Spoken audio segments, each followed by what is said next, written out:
Bonjour, Claire de Vlemings, coach pour personnes autistes Asperger. Nous continuons notre exploration des questions types que vous pouvez rencontrer lors d'une interview d'embauche. Aujourd'hui, nous allons parler des questions de comportement. Nous allons également parler de questions de mise en situation qui sont plus ou moins similaires aux questions comportementales. Et je vais également vous donner quelques questions que vous pouvez poser en fin d'interview. On commence par les questions comportementales. Eh bien, ce sont des questions du type « Expliquez-moi une situation dans laquelle vous avez eu un conflit avec un collègue ou une mise en situation.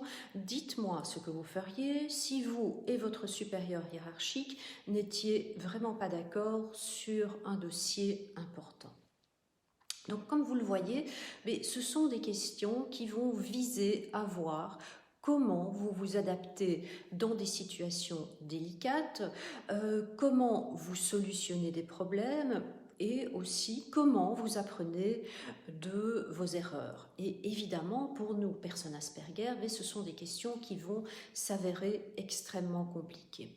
Alors, une des solutions que Barbara Bissonnette propose dans son livre « Getting a Job for People with Asperger Syndrome », qui est vraiment le livre sur lequel je me base pour toutes les vidéos que vous avez vues sur le recrutement, eh bien, cette solution, elle l'appelle le SAR, situation, action, résultat.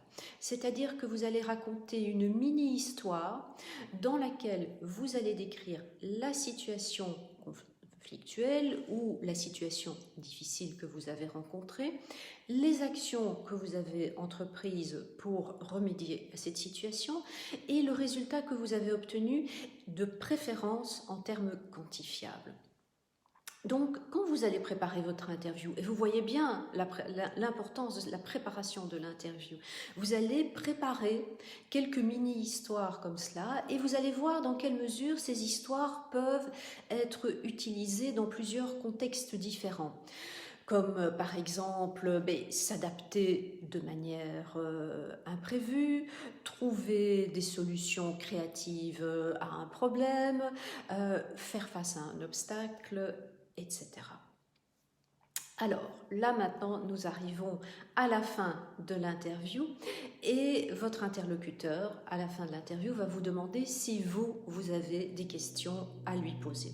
Et là aussi, vous avez besoin de vous préparer sur les questions que vous allez poser à votre interlocuteur.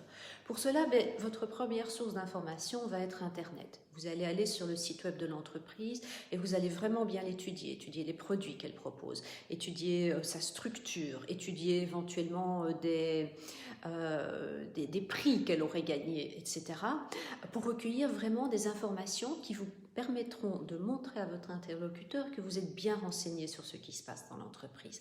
Allez aussi sur la page LinkedIn de l'entreprise. Peut-être avez-vous des contacts en commun avec des personnes qui travaillent dans l'entreprise. Enfin, ça, vous l'aurez peut-être déjà fait avant de postuler. Vérifiez aussi si l'entreprise a une page Facebook pour voir ce qu'elle publie, parce qu'elle va peut-être publier des informations qui sont un petit peu différentes que celles qu'elle va publier sur LinkedIn. Et dans la majorité des cas, les questions que vous allez poser vont se concentrer sur des aspects positifs de l'entreprise. Et donc, voici quelques questions que vous pouvez utilement poser. Première question par exemple, quelles sont les responsabilités de la position vacante? Comment se passe une journée type? Comment décririez-vous votre candidat idéal? Pourquoi ce job est-il vacant? C'est aussi quelque chose d'assez intéressant à savoir.